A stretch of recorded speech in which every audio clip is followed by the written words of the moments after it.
Senator Enoch.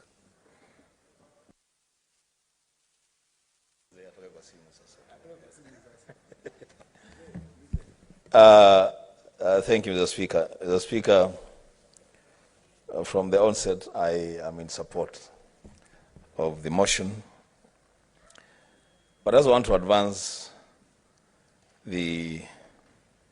or progress the argument put forward by Senator Mugatana, my neighbor from Tana River.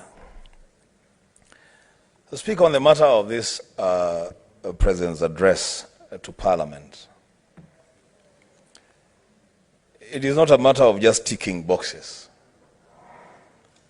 You realize I'm the Speaker, and I want to educate the Senator for Kakamega, the majority whip, so that he may stop thinking about sufurias and put his mind on more important things like the address of the President. It is a very, very important thing because Senator Khalwale and the House, when you look at Article 132 that Senator Eddie is making reference to, the functions of the President, you realize that in fact the first function of the President is to address Parliament. It is a serious thing. It is not a small matter, Mr. Speaker. And I think that draws from Chapter 1 of the Constitution on sovereignty of the people, which says the sovereign power under this Constitution is delegated to the following state organs, which shall perform their functions in accordance with this Constitution. And the first state organ there is Parliament. So, Speaker, what am I trying to say? I'm trying to say that the President's address to Parliament is not a matter that we are just going to limit to 15 minutes, 30 minutes, 3 days. It is a matter that we need to take a little bit more seriously. And how would we do this? Mr. Speaker, in this session, in this year, because the President will address Parliament in this year, we must find a way of getting the President to sit in Parliament at the time of giving the speech and during the time of debate on his speech. The Speaker, because we are a bicameral Parliament, and so we don't want the President to be shuttling between the Senate and the National Assembly, and because the address itself is being done jointly, then I will propose, Mr. Speaker, and the technical team should advise us on this.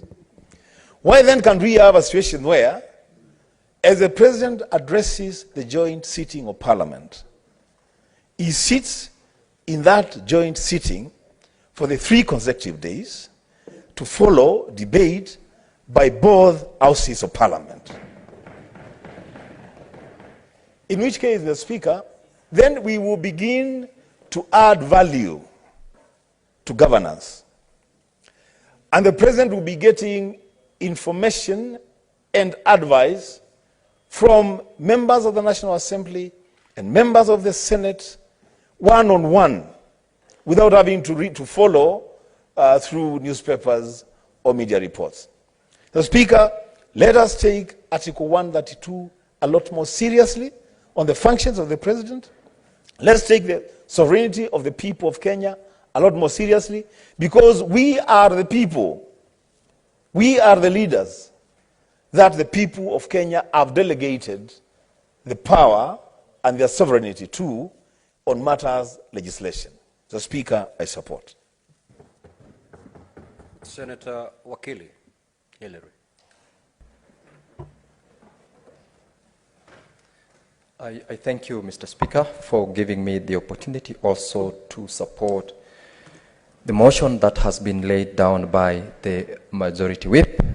And from the very onset, Mr. Speaker, what the Honorable Senator from Kitui told this House with regards to the provision of the Constitution, Article 1 and Article 132 is very important to the extent that this power is donated to the organ of the presidency, and that is the main reason why address to Parliament by the President is important at the beginning of every elected Parliament and once every year. That underscores the importance of that particular address. And that address, Mr. Speaker, is so sacrosanct to this House and to the people of Kenya who donated the power to the government of the day. When my friend Senator Eddie talks about 2 minutes, he's trivializing that speech. He's trivializing the importance of that debate, because it is not about those who will support or those who will go against. It is an opportunity that gives this House to debate on the speech, because that speech talks about the promises made, what has been done, what has been achieved, and what has not been achieved, including the plans which are ahead for purposes of delivering to the people of Kenya. And therefore, when the House decides to debate, it is about supporting and criticizing the speech that the President at any given time when he's supposed to address the House is made. And therefore, the duration which is given is also objective. It doesn't make sense, therefore, to say we just spare 2 minutes of that time. The Honorable Senator Okech once given an opportunity.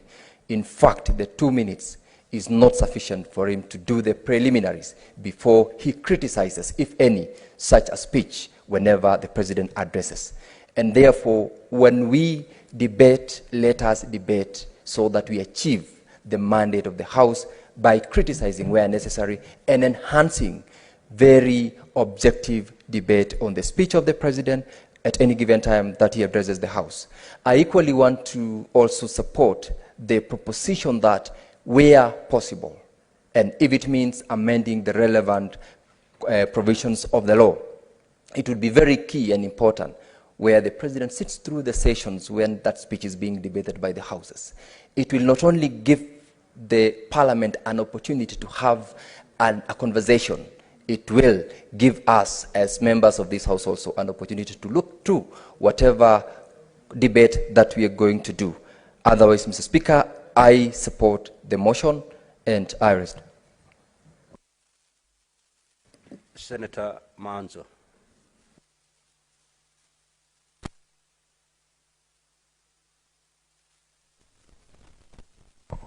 Thank you, Mr. Speaker, for giving me an opportunity to support this motion. Mr. Speaker, Article 132, which gives the President an opportunity to appear in the House and give a national address, goes on in its sub-article 2, sub-article 1.3, that report in address